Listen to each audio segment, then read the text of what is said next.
யோ எங்கே போறீங்க? ஐயா தம்பிக்கு இது கொடுத்துருந்தேன். யோ இதெல்லாம் அலௌடு இல்ல, போங்க வெளியே. ஐயா ஐயா கொஞ்சம் மனசு பண்ணுங்க, கொடுத்துருந்தேன். இல்லைங்க அதான் போக கூடாது. யோ என்ன என்ன அவரை தடுக்கிற? அவர் யாருன்னு தெரியுமா உனக்கு? யாரா இருந்தா என்ன கலெக்டர் அவரு?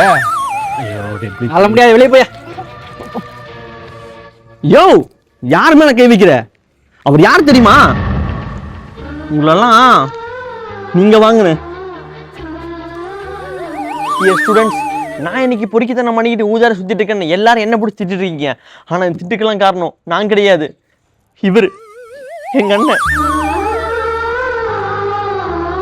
இவர் மட்டும் எனக்கு பொறுக்கித்தனம் பண்ண சொல்லி தரலனா ஒரு ஐடி கம்பெனியில் நல்ல இடத்துல வேலையில் இருந்திருப்பேன். இல்லையா அட்லீஸ்ட் எங்க ஊர்ல மாடு மேய்ச்சா நான் பொழைச்சிருப்பேன். அழகான சட்டையும் ஆப்பிள் வாட்சும் கட்டியிருக்காருன்னு இவர் டீசெண்டானவர் நினைச்சிடாதீங்க.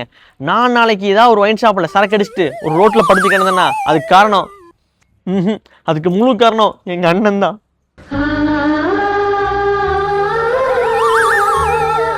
எனக்கு கிடைச்ச மாதிரி தங்கமான அண்ணன் இவருக்கும் கிடைச்சிருந்தா இன்னும் ஏதாவது ஒரு ஒயின் ஷாப்ல சரக்கு அடிச்சுட்டு ரோட்டோரம் படுத்து கிடந்துருப்பாரு.